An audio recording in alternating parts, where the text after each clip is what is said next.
শুধু দর্শক শ্রোতা, আমরা আলোচনা করব আজ অনির্ধারিত মন্ত্রী পরিষদ সভা হয়েছে। সভায় তিনটা বিষয়ের উপর আলোচনা হয়েছে। বর্তমান সরকারের প্রধান তিনটি দায়িত্ব। প্রথম দায়িত্ব সংস্কার, দ্বিতীয় দায়িত্ব বিচার, তৃতীয় দায়িত্ব সুষ্ঠু নির্বাচন করে গণতান্ত্রিক প্রথার যাত্রা শুরু করা, নির্বাচিত সরকারের কাছে ক্ষমতা হস্তান্তর করা। আজকের এই মন্ত্রিপরিষদ বৈঠকেও সিদ্ধান্ত হয়েছে যে সরকারের দৈনন্দিন কার্যক্রমে পরাজিত শক্তি, বিদেশি শক্তি একত্রিত হয়ে দায়িত্ব পালনে বাধাগ্রস্ত করছে প্রতিনিয়ত। এই অবস্থা যদি চলতে থাকে তাহলে সরকার আগামী দিন দেশের জনগণকে সঙ্গে নিয়ে পরবর্তী করণীয় নির্ধারণ করবে। সরকার এ কথাও বলেছেন, আমরা ফ্যাসিবাদী বিরোধী শক্তির মধ্যে অনৈক্য দেখতে পাচ্ছি। তাদের মধ্যে ক্ষমতা ভাগাভাগি নিয়ে অনৈক্য প্রকট আকার ধারণ করেছে। এই অবস্থার মধ্যে প্রকৃতভাবে উপকৃত হবে পতিত সরকার। দেশের মানুষের কল্যাণের জন্য ডক্টর ইউনূস অক্লান্ত পরিশ্রম করে যাচ্ছেন। তার মতো একজন জগৎ বিখ্যাত মানুষ সামনে থাকাটাই একটা টোকেন অফ নিউক্লিয়ার পাওয়ার। যখনই ডক্টর ইউনূস প্রধান উপদেষ্টা থেকে সরে যাবেন এমন একটি খবরে ভারতের মিডিয়া জগতে হাসির খুশির বন্যা বয়ে চলছে। সাউথ ব্লকে স্বস্তির নিঃশ্বাস। দেশবাসীকে মনে রাখতে হবে, পরাজিত শক্তির ইন্ধন বিদেশি ষড়যন্ত্র থেমে নাই। এত বড় একটা রক্তস্নাত বিপ্লবের পর আমাদের ঐক্যে যদি ফাটল থাকে, আবার সেই ফ্যাসিবাদ মাথা তুলে দাঁড়াবে। বিদেশি ষড়যন্ত্রের ছকের কয়েকটা ধাপ রয়েছে।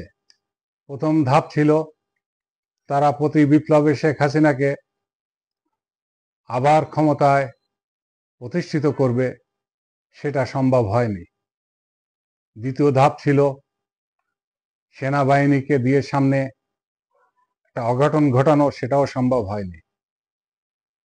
এখন তাদের চূড়ান্ত যে ধাপ, ডক্টর ইউনূসকে সরাতে পারলে তিনি বিরক্ত হয়ে, বিব্রত হয়ে আত্মমর্যাদার জন্য পথ ছেড়ে চলে গেলে তাদের চ্যালেঞ্জ শেষ। ডক্টর ইউনূস আসার পর থেকে ভারতের গলার কাটা হয়ে দাঁড়িয়েছিল ডক্টর ইউনূস। তিনি দেশাত্মবোধ, আত্মমর্যাদা বলিয়ান হয়ে দেশের স্বার্থকে সমন্বিত রেখে যাত্রা শুরু করেছিলেন। এই যাত্রায় ভারত বিগত 17টি বছর একচ্ছত্র এই দেশটাকে তাদের গ্রিপে রেখেছিল। সেটা তাদের হাত ছাড়া হয়ে যাওয়ার পরে তারা পাগল হয়ে গেছে। যেভাবেই হোক প্রথম টার্গেট ডক্টর ইউনূসকে সরাতে হবে। ডক্টর ইউনূসকে সরানোর পরিকল্পনা তাদের অব্যাহত রয়েছে।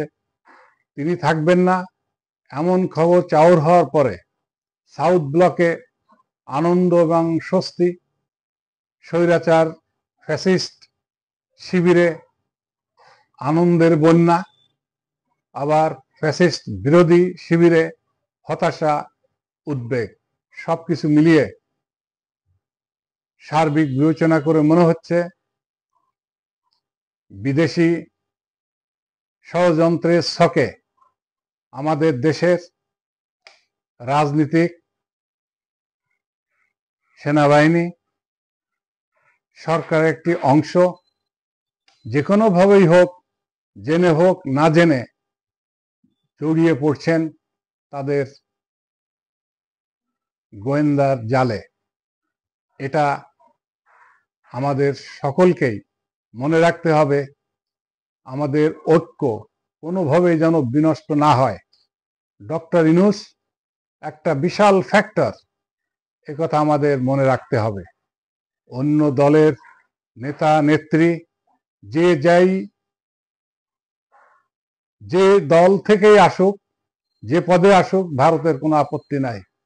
ভারতের আপত্তি ডক্টর ইউনূসকে নিয়ে। ডক্টর ওহিদুদ্দিন মাহমুদ তিনি বলেছেন, ডক্টর ইউনূস আমাদের সাথে আছেন, তিনি থাকবেন। এটা বড় শান্তির এবং স্বস্তির কথা। দেশপ্রেমিক সকল মানুষের সত্যি উদ্বেগের কারণ হয়ে দাঁড়িয়েছিল।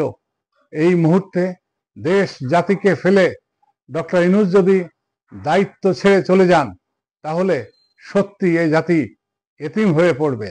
চতুর্দিক থেকে বিভিন্ন অজুহাতে আন্দোলন, দাবি, বিক্ষোভ, সমাবেশ, মারামারি, হানাহানি, এমনকি ভয়ঙ্কর গৃহযুদ্ধের দিকে এদেশ চলে যেতে পারে। ভারতের গোয়েন্দারা বসে নাই, তারা আমাদের ঘরে ঘরে ঢুকিয়ে রেখেছে। সেদিকে আমাদের খেয়াল রাখতে হবে। এত বড় একটা দেশ, এত বড় শক্তি, তাদের সাথে আমাদের মোকাবেলা করতে হবে। আমাদের বড় শক্তি ঐক্য। এই ঐক্য কিছুতেই বিনষ্ট করা যাবে না। ডক্টর ইউনূস আমাদের সকল ঐক্যের প্রতীক হোক, সম্মানের প্রতীক হোক। সারা পৃথিবীতে তিনি যেমন সম্মানিত, এখানেও যেন আমরা সেই সম্মান তাকে দিতে পারি। সেই সম্মানিত ব্যক্তিকে সামনে রেখে ঐক্যবদ্ধভাবে জাতিকে গড়ে তুলতে হবে। সামনে নির্বাচন হবে। আশা করি আমাদের সেনাপ্রধান যেভাবে নির্বাচনমুখী হয়েছেন, তিনি উদ্বিগ্ন হয়ে আছেন একটাই কারণে, তার 40-50 হাজার সৈনিক মোতায়েন রয়েছে দেশের গ্রাম, পাড়া, মহল্লা পর্যন্ত। কোনো সেনাপ্রধান, কোনো সেনা অফিসার তার সৈনিককে কখনোই বেসামরিক অঙ্গনে দীর্ঘ সময় মোতায়েন রেখে নিশ্চিত থাকতে পারেন না, শান্তিতে থাকতে পারেন না। কারণ সেটা তাদের স্বাভাবিক জীবন না।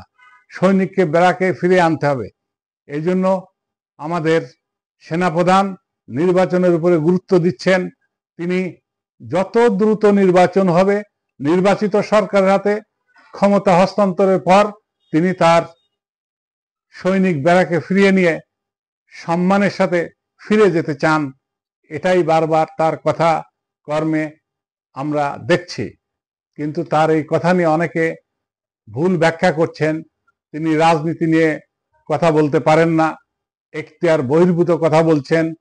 তিনি শুধুমাত্র সেনাবাহিনী নিয়ে, নিরাপত্তা নিয়ে কথা বলতে পারেন। নিরাপত্তা নিয়ে তো অবশ্যই বলবেন, কারণ দেশের নিরাপত্তা এখন তার হাতে ন্যস্ত।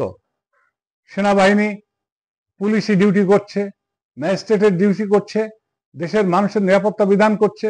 সুতরাং একটা বিশাল দায়িত্ব তার উপরে রয়েছে।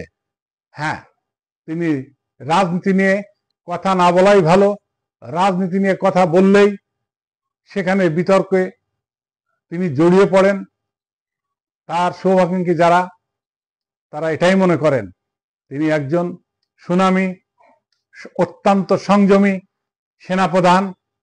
তিনি নিশ্চয়ই উপলব্ধি করবেন রাজনীতি থেকে দূরে রেখে তিনি যে সুনাম, খ্যাতি অর্জন করেছেন 5ই আগস্ট থেকে।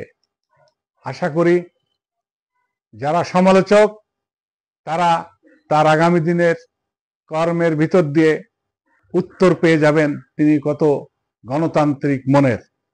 ধন্যবাদ।